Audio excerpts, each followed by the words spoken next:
అరే వార్తలు చదివే మూర్తి కొడుకు ఏడ్రా వచ్చిండ ఎలా వచ్చినా సారు వచ్చినావా నువ్వు లేచి నిలబడు నిలబడ్డా సారు నిలబడ్డావా నువ్వు పదే చదువురా పదే చదువు చదువుతా సారు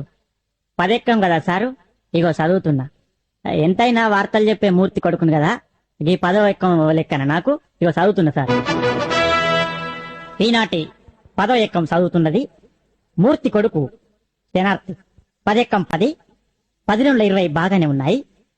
10 30 అదుపు తప్పి 10 40 ఢీకొనగా 15 50 అక్కడికక్కడే దుర్మరణం పాలైంది 16 60 10 70కి తీవ్ర గాయాలయ్యాయి ఇప్పుడే అందిన వార్త 18 80 మతి స్థిమితం లేక తప్పిపోయి కనబడటలేదని తెలిసింది పట్టుకున్న వారికి 10 9 90,000 రూపాయలు అందజేస్తారన్నారు ఈనాటి ముఖ్యాంశాలు 10 10 100 మరియు 11 ఎక్కం 11 కలిసి గిల్లిదండ ఆడుతుండగా 11 22కు మూతి మీద దలిగి 16 32 పనులు రాలాయని 12 ఎక్కం 12 తెలిపింది ఎక్కాలు ముగించే ముందు ముఖ్యాంశాలు మరోసారి ఒరే నీ ఎక్కాలు పాడుగాను నీ ఎక్కాల కగ్గిదలుగా అవి ఎక్కాల వార్తలు అవి కూసో నువ్వు సప్రియగా కూసోయక అంతే అద్దు నీ ఎక్కాలద్దు